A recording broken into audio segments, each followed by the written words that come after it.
अस्सलामुअलैकुम वरहमतुल्लाहि वबरकातुहू। कहते हैं कि इस पे गोया तौहीद की और अल्लाह की मारिफत की पूरी बुनियाद खड़ी है।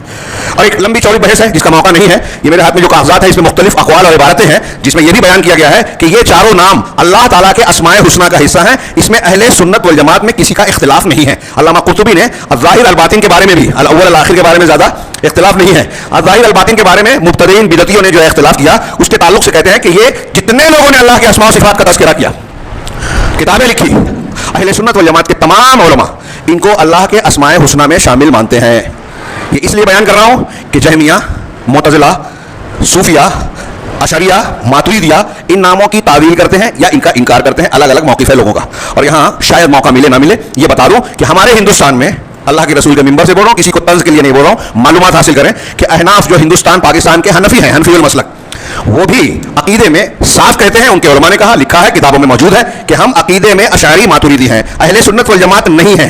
इमाम अबू हनीफा, इमाम शाफी, इमाम मालिक के अकीदे पर नहीं है, अशरी मातुरीदी हैं। और अशरी मातुरीदी अल्लाह के नाम अज़्ज़ाहिर अल बातिन को ऐसे नहीं मानते जैसे कुरान और हदीस को मानने वाले अल्लाह के रसूल, सहाबा कराम, ताबईन, तबे ताबईन, इमाम मालिक, इमाम अबू हनीफा, इमाम शाफी, इमाम अहमद बिन हंबल मानते हैं, वैसे अशरी मातुरीदी नहीं मानते। इसलिए जितने लोग ये अशरियत मातुरीदियत को मानते हैं वो समझ लें कि अल्लाह के अस्मा व सिफ़ात में वो गुमराह हैं, वो रसूल के तरीके पे नहीं है, सहाबा के तरीके पे नहीं है, वो बिदअत के शिकार हैं। और ये बिदअत कभी कभी कुफ्र तक पहुंचाती है। उसके आदाब और उसूल ज़ाब्ते में अगर आदमी आ गया, कैसे, यहाँ ज्यादा अफसोस के मौका नहीं है। अल्लाह अल अव्वल है, लिहाजा दुनिया की कायनात की कोई भी चीज कहीं से भी शुरू हुई हो उससे पहले अल्लाह है। हम, हमारे माँ बाप, फिर उनके माँ बाप से, वो उनके माँ बाप से, सिलसिला जाता है आदम अलैहिस्सलाम से। ऐसे ही कायनात की जितनी मखलूकात है कहीं ना कहीं से शुरू हुई। अल्लाह रब्बुल आलमीन की शुरुआत नहीं है, अल अव्वल। अगर किसी गैर मुस्लिम को हम ये माना सिर्फ अल अव्वल समझा दें तो शायद वो ईमान लाने पर मजबूर हो, तौफीक होगी तो लाना पड़ेगा उसको। हाँ, शैतान ये सवाल डालता है कि तब इसको अल्लाह ने पैदा किया, इसको अल्लाह ने पैदा किया, बुखारी मुस्लिम के हदीस में, तो दिल में डालता है वसवसा, अल्लाह को किसने पैदा किया। यही सवाल मुझसे एक जैनी ने किया था इंदौर में कि तुम ये कहते हो अल्लाह ने हमको बनाया, इनको बनाया, तो अल्लाह को किसने बनाया। तो मैंने उनको कहा कि अगर अल्लाह को किसी ने बनाया होता, अगर अल्लाह को किसी ने बनाया होता, यानी अगर अल्लाह मखलूक होता तो हम अल्लाह को भी नहीं मानते, उसकी इबादत नहीं करते। हम मखलूक की इबादत नहीं करते, अल्लाह को हम इसलिए अल्लाह मानते हैं, इबादत के लायक मानते हैं कि वो खालिक व मालिक है, वो हमेशा से है, उसकी कोई इब्तिदा नहीं है। ये हम समझ नहीं सकते हमारे दिमाग में कि ज़माना कहाँ से शुरू हुआ, उसकी कोई इब्तिदा नहीं है, हम समझ ही नहीं सकते। टाइमलेस, वक्त की कोई इब्तिदा नहीं। इसी से अहले इल्म कहते हैं कि अल्लाह रब्बुल आलमीन कदीम है। ये कदीम का लफ्ज़ अल्लाह के लिए इस्तेमाल करना सही नहीं है, लेकिन जो किताबों में है कदीम है बिला इब्तिदा, जिसकी कोई इब्तिदा नहीं, हमेशा से है। और अल्लाह की ज़ात जब हमेशा से है तो उसकी सिफात भी हमेशा से है। कोई सिफत बाद में नहीं आई कि पहले नहीं थी अब हो गई, वरना ये माना होगा कि पहले खामी थी अब खूबी हो गई। तो अल्लाह रब्बुल आलमीन अल अव्वल है, कायनात की कोई भी चीज़ इब्तिदा कहीं से हुई हो उससे पहले अल्लाह है। अगर ये माना समझे तो हमारे लिए इसके समरात और आसार क्या होना चाहिए, ये मानना चाहिए कि कायनात में जो भी चीज़ हमको मिली है उसको बनाने वाला कौन है, अल्लाह है।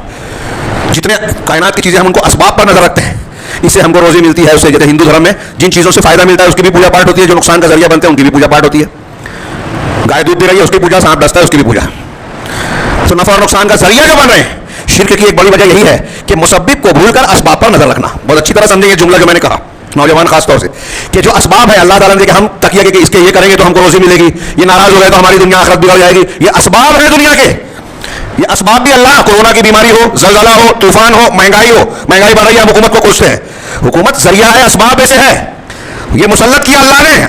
अमालुकुम उम्मालुकुम, तुम्हारे अमाल तुम्हारे हुक्म है, हमारे जैसे अमल अल्लाह रब्बुल आलमीन ने ऐसे वो हुक्म को हम पर मुसल्लत किया, जालिम जाहिल जो हुकूक को छीन रहे हैं, क्योंकि हम अपने से छोटों के हुकूक को छीन रहे हैं। जिसको जहां ताकत मिली है जुल्म कर रहा है, तो अल्लाह रब्बुल आलमीन फौक़ कुल्लि ज़ी इल्मिन अलीम, हर ताकतवर के सामने एक ताकतवर को पैदा करता है, हर इल्म वाले के ऊपर एक इल्म वाला है, ये नहीं भूलना चाहिए। तो अल्लाह तबारक व तआला अल अव्वल है, लिहाजा बंदे को ये सोचना चाहिए कि दुनिया में जो भी एहसानात हैं, नेमतें हैं, अच्छाइयां हैं, वो अल्लाह की दी हुई है। कायनात का कोई जब था ही नहीं तो दे कैसे सकता है। ईसाई हज़रत ईसा को पूछते हैं, सवाल करें कि वो पैदा हुए ना, जब वो थे नहीं तो कायनात थी कि नहीं थी, किसने बनाया, हज़रत ईसा ने तो नहीं बनाया। ऐसे अब हिंदू देवी देवताओं के बारे में जो मानते हैं कि ये मखलूक है, वो जब नहीं थे तो क्या था, वो अभी देवमालाई हो, किससे कहानियां हो या हकीकत मानते हो, उनसे ये सवाल किया जाए कि जो मखलूक है कहीं ना कहीं तो पैदा हुए ना। अब जो था नहीं और हो गया, वो अपनी मर्जी से हुआ क्या, आप और हम पैदा हुए अपनी मर्जी से हुए, वालिदैन की मर्जी से हुए नहीं। तो इसका मतलब हम खालिक नहीं हो सकते, हम ममलूक हैं, दूसरे के हुक्म के ताबे हैं, उसके मातहत हैं। अल अव्वल के माना में ये सारी बातें आती है और इससे कुछ तफसील आगे बढ़ता हूँ। वल आखिर, तेरे बाद कोई नहीं, तो सारी इब्तिदा अल्लाह की तरफ गई और अल्लाह आखिर है, उसके बाद कोई नहीं। सारी कायनात फना हो सकती है, हो जाएगी क़यामत के दिन, सिवाय अल्लाह के। उसको दवाम है, उसको नींद ऊँघ भी नहीं आती, मौत भी नहीं आएगी, वो हमेशा रहेगा, टाइमलेस, एंडलेस, कभी खात्मा नहीं होगा। अब कुछ लोग एतराज करते हैं कि जन्नती और जहन्नमी को अगर हमेशा माने तो अल्लाह की तरह हो जाएंगे, इसलिए जन्नत और जहन्नम के हमेशा रहने का इनकार किया। तो उसका अहले इल्म ने कई जवाब दिया, वो ये कि जन्नती या जन्नत अगर हमेशा है, जहन्नमी और जहन्नम हमेशा है, तो अल्लाह के रखने से है, खुद से नहीं है। अल्लाह की जात खुद से है, अल कय्यूम है, बजाते खुद कायम है। हम सांस ले रहे हैं अल्लाह के जिंदा रखने से, हम बजाते खुद जिंदा नहीं है। अल्लाह अल हई है, उसकी जिंदगी कामिल है, जिंदगी में कोई नक्स नहीं है, और बजाते खुद कायम है, किसी ने कायम नहीं रखा। तो अल आखिर उसको दवा में, तो कायनात की कोई भी चीज हो उसकी इंतहा अल्लाह की तरफ जाती है। जब हम ये जानेंगे और इसके माना और मफहूम की गहराई में जाएंगे तो दुनिया की किसी चीज का डर नहीं होगा, सिर्फ अल्लाह का डर होगा। दुनिया में किसी चीज पर एतमाद और तवक्कुल नहीं होगा, सिर्फ अल्लाह पर एतमाद होगा। ये मानेंगे कि जब दुनिया में सारे लोग फना होने वाले हैं, सारे लोग खुद मोहताज है, तो हमें क्या दे सकते हैं? हम किसी पर तकिया करें वो खुद मर गया, तो हमें क्या जिंदगी देगा? हमारी जिंदगी की जरूरियात क्या पूरी करेगा? उसके अंदर कौन सी खूबी है कि वो जिंदगी नहीं रह सकता? तो वो खालिक मालिक नहीं हो सकता, काबिल इबादत नहीं हो सकता, काबिल एतमाद नहीं हो सकता। काबिल एतमाद जात वो है जो हमेशा जिंदा रहने वाली, कायम और हाँ, तो मेरे दोस्तों और भाइयों, ये वीडियो आपको कैसा लगा? ये वीडियो अगर आपको अच्छा लगा तो कमेंट बॉक्स के जरिए हम तक ज़रूर राय का इजहार दें। अस्सलामु अलैकुम व रहमतुल्लाह व बरकातहू।